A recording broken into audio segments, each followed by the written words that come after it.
नमस्कार दोस्तों। पेरियार और अंबेडकर को सामाजिक सुधार के एक सिक्के के दो पहलू के रूप में देखा जाता है, लेकिन कुछ मुद्दों पर इन दोनों नेताओं के बीच मतभेद भी थे।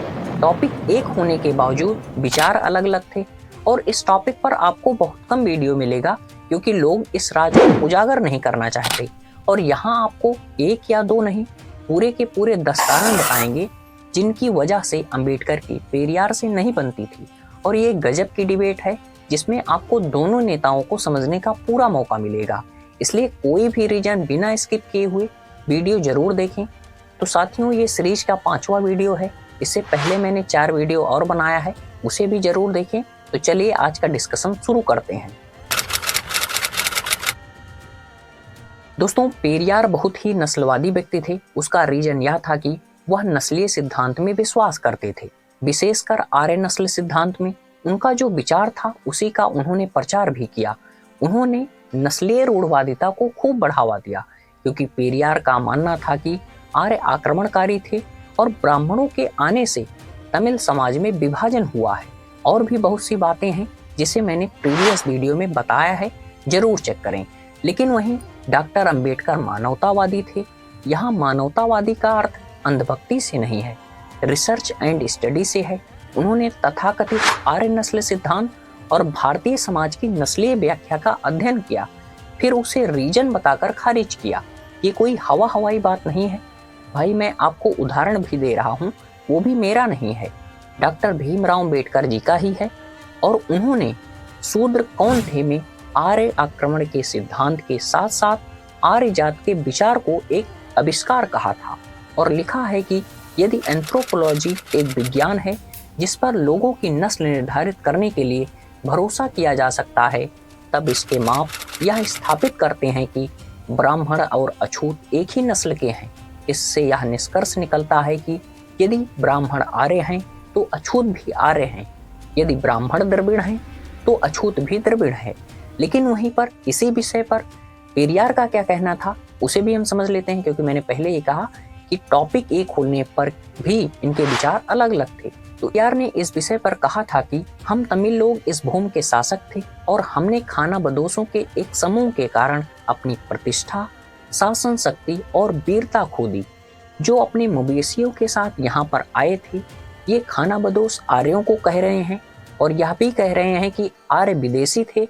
और पेरियार ने आगे कहा कि हम इस गुलामी से तभी बाहर आएंगे जब हम यह भावना त्याग दें कि हम हिंदू हैं और हम भारतीय हैं। भाई समझो, पेरियार के अंदर एंटी हिंदू का ही नहीं, एंटी इंडिया का भी कीड़ा चल रहा था। तभी इसने द्रविड़ नाथ की मांग की थी। वीडियो बनाया है, उसे आप जरूर चेक कर सकते हैं। साथियों, पेरियार नास्तिक के भेष में एक ईश्वरवाद के समर्थक थे। उन्होंने कहा कि मैं आपसे ईश्वर की पूजा ना करने के लिए नहीं कह रहा हूँ, बल्कि ईसाइयों और मुसलमानों की तरह एक ईश्वर की पूजा करने के लिए कह रहा हूँ। अब ये कितना बड़ा दोगला इंसान है, इसे समझने की कोशिश करते हैं। इसने एक बार धर्म की अवधारणा की आलोचना करते हुए कहा था कि जिसने भगवान को बनाया है वह मूर्ख है, जो भगवान की महिमा का बखान करता है वह बदमाश है, और जो भगवान की पूजा करता है वह बर्बर है। अब आशा करता हूँ आप पूरी बात समझ पाए होंगे। और इसी टॉपिक पर बाबा भीमराव अंबेडकर साहब जी क्या कहते हैं उसे हम समझते हैं। तो अंबेडकर ने ब्राह्मण की हिंदू अवधारणा को लोकतंत्र के लिए सबसे सुरक्षित और सबसे उपयुक्त आधार माना। इसी के साथ एक और मजेदार बात मैं आपको बताता हूँ। यहाँ पर अंग्रेजों ने इस बात का खूब प्रचार किया कि हम आपको सभ्य बनाने आए हैं, और लोकतंत्र के पश्चिमी छात्रों ने यह विश्वास फैलाया कि लोकतंत्र या तो ईसाई धर्म से या प्लेटो से उत्पन्न हुआ है। लोकतंत्र के लिए प्रेरणा का कोई अन्य स्रोत नहीं है।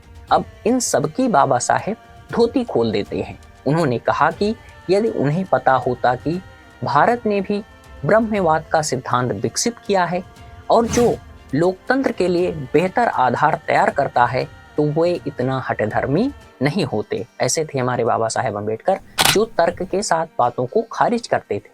बाबा साहेब ने इस बात पर जोर देते हुए कहा कि भारत को भी लोकतंत्र की संवैधानिक नींव में योगदान के लिए स्वीकार किया जाना चाहिए।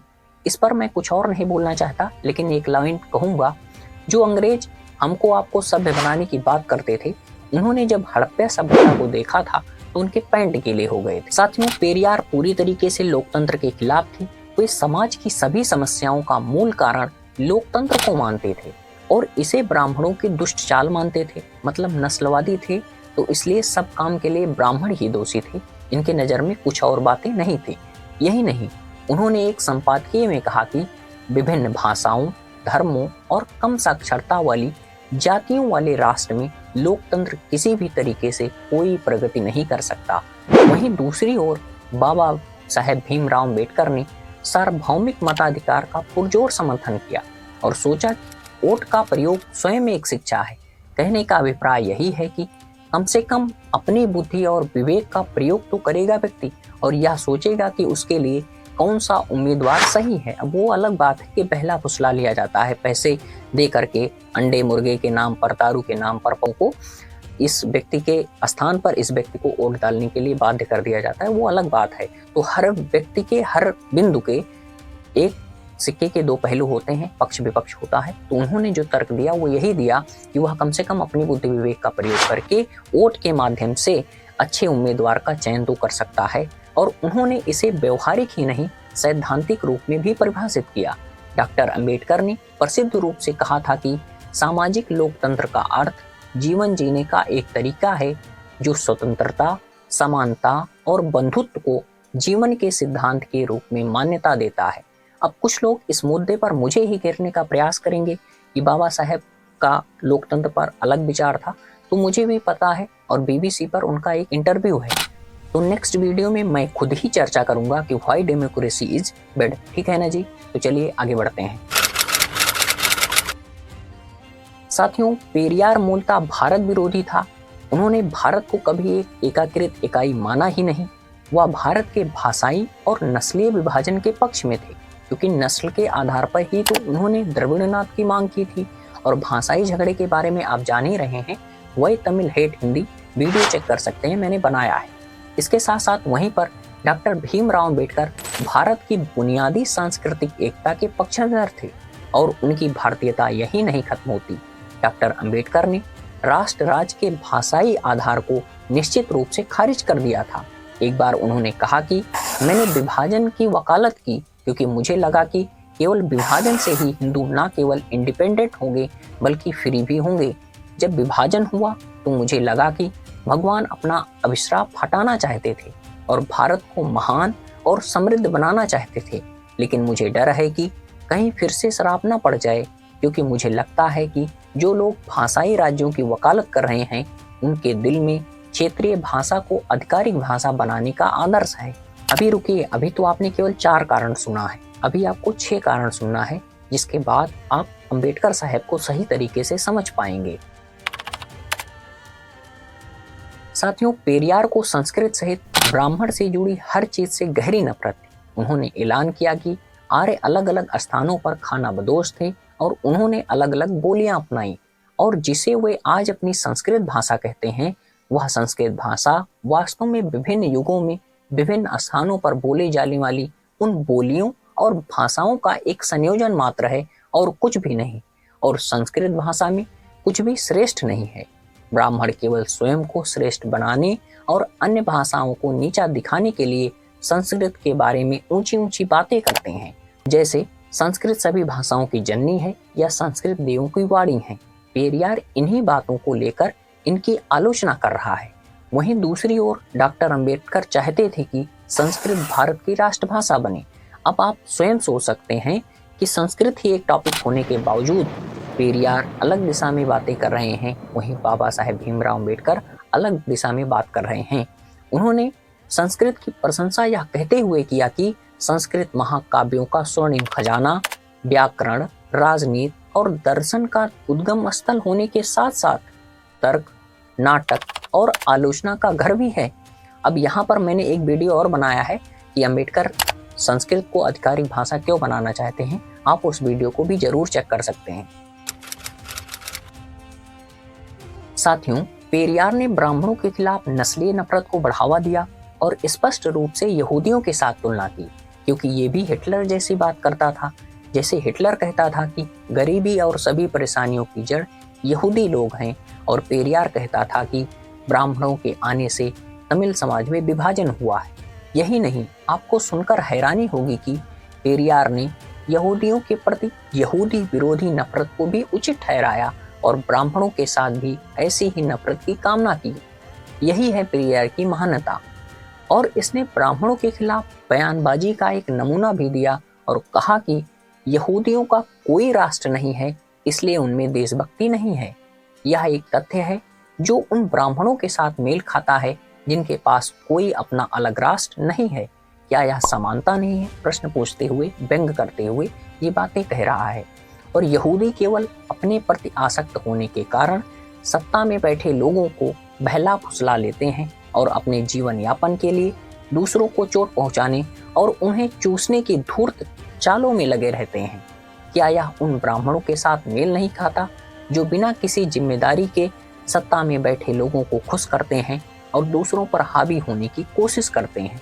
अब यहाँ पर दोस्तों, अगर मैं अपनी बात कहूँ तो मैं ये नहीं कह रहा हूँ कि इसकी सारी बातें गलत हैं, लेकिन यहूदियों के प्रति जैसा ये जहर उगल रहा है उसका कोई जवाब नहीं। उनके साथ कितना अत्याचार हुआ उसके बारे में कोई बातें नहीं कह रहे हैं। लेकिन वहीं डॉक्टर अंबेडकर यहूदियों के प्रति सहानुभूति रखते हैं। उन्होंने इजराइल का समर्थन किया और ब्राह्मणों के प्रति कभी ऐसी कोई नफरत नहीं दिखाई। अब उदाहरण के साथ बात कर ली जाए, जब उन्होंने सिद्धार्थ कॉलेज बॉम्बे शुरू किया तो उन्होंने प्रोफेसर गजेंद्र गटकर से पहला प्रिंसिपल बनने का अनुरोध किया। गजेंद्र गटकर उस समय बॉम्बे के एल्फिंस्टन कॉलेज में थे और उन्होंने जल्दी ही सेवानिवृत्ति ले ली और प्रस्ताव स्वीकार कर लिया। अब बताओ, अगर अंबेडकर ब्राह्मणों के इतने ही विरोधी होते तो वो ऐसा करते? और दूसरी बात, अगर इतनी ही दूरी ही रखते तो वे एक ब्राह्मण महिला से शादी क्यों करते? और पेरियार द्वारा प्रचलित नस्लवादी घृणा से अंबेडकर बहुत दूर थे। पेरियार ने ऐसा वातावरण बना दिया था दोस्तों कि अगर किसी सांप और ब्राह्मण को एक साथ देखते हैं तो सबसे पहले ब्राह्मण को मारो, क्योंकि सांप के तो केवल फन या दांत में ही जहर होता है, जबकि ब्राह्मण के तो पूरे शरीर में ही जहर भरा होता है। अब ऐसी ऐसी बातें करने के बाद ये कौन से सामाजिक न्याय के पुरजोर समर्थक थे? आप स्वयं तय कर सकते हैं कि कहाँ अंबेडकर साहब के विचार हैं और कहाँ इनके विचार हैं। साथियों, बाबा साहेब ने महार रेजिमेंट के निर्माण के लिए काम किया, जिसने पश्चिमी पाकिस्तान से हिंदू सिख शरणार्थियों को बचाने में महत्वपूर्ण भूमिका निभाई। यही नहीं, डॉक्टर अंबेडकर ने पूर्वी पाकिस्तान में फंसे हिंदुओं और बौद्धों को बचाने की भी पुरजोर वकालत की, क्योंकि पश्चिमी पाकिस्तान पर तो सबकी नज़र थी लेकिन पूर्वी पाकिस्तान पर किसी की भी नज़र नहीं थी। और जो आज जाति आधारित राजनीति हो रही है उसके विषय में बाबा साहेब बहुत पहले कह चुके हैं। डॉक्टर अंबेडकर ने जाति को राजनीतिक रूप से हिंदुओं को विभाजित करने वाला माना और इस विषय पर चिंतित थे कि यह उन्हें स्वतंत्र भारत में कमजोर और असुरक्षित बना देगा। डॉक्टर अंबेडकर ने इन बातों पर जोर देकर कहा कि स्वराज की रक्षा के प्रश्न से भी ज्यादा महत्वपूर्ण स्वराज के तहत हिंदुओं की रक्षा का प्रश्न है। मेरी राय में जब हिंदू समाज एक जात विहीन समाज बन जाएगा तभी वह अपनी रक्षा के लिए पर्याप्त ताकत की उम्मीद कर सकता है। ऐसी आंतरिक शक्ति के बिना हिंदुओं के लिए स्वराज केवल गुलामी की एक और कदम साबित ही हो सकता है। साथियों, ऐसी दृष्टि पेरियार में देखी नहीं जा सकती, जिनकी सामाजिक कार्यवाही नस्लवादी बयानबाजी पर ही आधारित थी, इसके अलावा कुछ भी नहीं थी। साथियों, स्मृति और श्रुति आधारित धर्म के विनाश का आह्वान करते हुए डॉक्टर भीमराव अंबेडकर ने विशेष रूप से कहा कि हिंदुओं को अपने धर्म को आधुनिक परिस्थितियों के रूप में ढालना चाहिए और इसे उपनिषदों में मौजूद सिद्धांतों के आधार पर स्वतंत्रता, समानता और भाईचारे के धर्म में बदलना चाहिए, क्योंकि एक इंसान जिसे आप अछूत कह रहे हैं उसे भी मार्ग पर चलने, खाने और पीने की स्वतंत्रता और समानता दी जानी चाहिए। और साथियों, पश्चिम के लोगों ने इस बात का खूब प्रचार किया कि स्वतंत्रता, समानता और बंधुत्व की धारणा पश्चिम की देन है, लेकिन बाबा साहेब ने हमेशा इन महत्वपूर्ण मूल्यों को यूरोपीय के बजाय भारतीय मूल का माना। साथियों, डॉक्टर अंबेडकर ने मानवता की चिंता की और जब मानवता के खिलाफ कोई अपराध हुआ तो उन्होंने इसकी निंदा की। अब आइए उदाहरण के साथ समझते हैं। उन्होंने मुसलमानों द्वारा मोपला में हिंदुओं के नरसंहार को कभी नहीं छुपाया। उन्होंने आधुनिक मार्क्सवादियों की तरह कट्टरपंथी हत्यारों के लिए कोई बहाना नहीं खोजा। और ये भी एक उदाहरण है, जो लोग कहते हैं कि बाबा साहेब उच्च जात के विरोधी थे, तो उन्होंने इस तथ्य को देखते हुए कि मारे गए अधिकांश लोग जो उच्च जात के हिंदू करार दिए जा सकते थे, और डॉक्टर अंबेडकर आधुनिक वामपंथियों की तरह आसानी से दंगों को उचित ठहरा सकते थे, लेकिन उन्होंने सच को चुना। अब भाई साहब इस पर भी वीडियो बनाया है, आप उसे चेक कर सकते हैं, जिसमें मैंने कंप्लीट चर्चा की है। लेकिन अब आइए पेरियार के जीवन से जुड़ी एक ऐसी ही घटना की तुलना करते हैं, तब आप समझ पाएंगे कि पेरियार क्या चीज थे और डॉक्टर भीमराव अंबेडकर क्या चीज थे। तो साथियों, डीएमके शासन के दौरान तमिलनाडु के एक गांव में 44 दलितों का नरसंहार कर दिया गया था। उन्हें गैर ब्राह्मण द्रविड़ उच्च जातियों द्वारा जलाकर मार डाला गया था। लेकिन पेरियार ने कभी गैर ब्राह्मण जाति द्रविड़ों द्वारा दलितों के नरसंहार की निंदा नहीं की, बल्कि इसके उलट उन लोगों की निंदा की जिन्होंने दलितों को उच्च मजदूरी के लिए लड़ने के लिए संगठित किया था। हे भगवान, पेरियार कौन सा विचित्र प्राणी था जिसे लोग आज भी आइडियल मान रहे हैं। मतलब कोई मजदूरी के लिए उन्हें संगठित कर रहा है, उन्हें ज़्यादा मजदूरी दी जानी चाहिए, बेकार कराया जा रहा है, उसके लिए उन्हें संगठित किया जा रहा है, तो यह उन्हीं लोगों की निंदा कर रहे हैं। अजीब इंसान थे, इनके विचार कैसे कैसे थे आप पूरे वीडियो देखकर जान ही पाए होंगे। लास्ट का एक पॉइंट बचा है, उसे भी आइए समझ लेते हैं। साथियों, पेरियार के मन में दलितों के प्रति गहरी नफरत थी, जो अक्सर ऐसे बयानों में सामने आती थी जो किसी भी सभ्य इंसान को थोड़ा परेशान कर देते थे। अब आइए इसे एक घटना के जरिए समझने का प्रयास करते हैं। उन्होंने कपड़ों की कीमतों में वृद्धि के लिए इस तथ्य को जिम्मेदार ठहराया कि दलित महिलाओं ने जैकेट पहनना शुरू कर दिया है। अब बाबा साहेब अम्बेडकर क्या कहते थे, मतलब जब उनसे पूछा जाता था कि आप सूट बूट और पूरा टाई बेल्ट लगाए रहते हैं, तो उन्होंने कहा था कि जो हमारे लोग थे वे बहुत टाइम से नंगे रहे थे, उनको सही तरीके से वस्त्र नहीं मिला है, और मैं चाहता हूं कि वे अच्छा खाएं और अच्छा पहने। पेरियार एक ऐसे व्यक्ति हैं जो दलित महिलाओं पर आरोप लगा रहे हैं कपड़ों की कीमत की वृद्धि का, कि उन्होंने जैकेट पहनना क्यों शुरू कर दिया। अब बताइए। और यही नहीं दोस्तों, यह चाहते थे कि उच्च शिक्षण संस्थान बंद करा दिए जाएं ताकि सस्ता श्रम उपलब्ध हो सके। मतलब कोई डॉक्टर, वकील, इंजीनियर न बने, सब मजदूरी करें, यही सही रहेगा पेरियार साहब के अकॉर्डिंग। और ऐसे विचार तो डॉक्टर अंबेडकर के मन में कभी आ ही नहीं सकते। लोग पेरियार को आधुनिक विचारक और सुधारक कहते हैं, लेकिन मुझे इनके विचारों में ऐसी कोई बातें दिखाई नहीं पड़ी।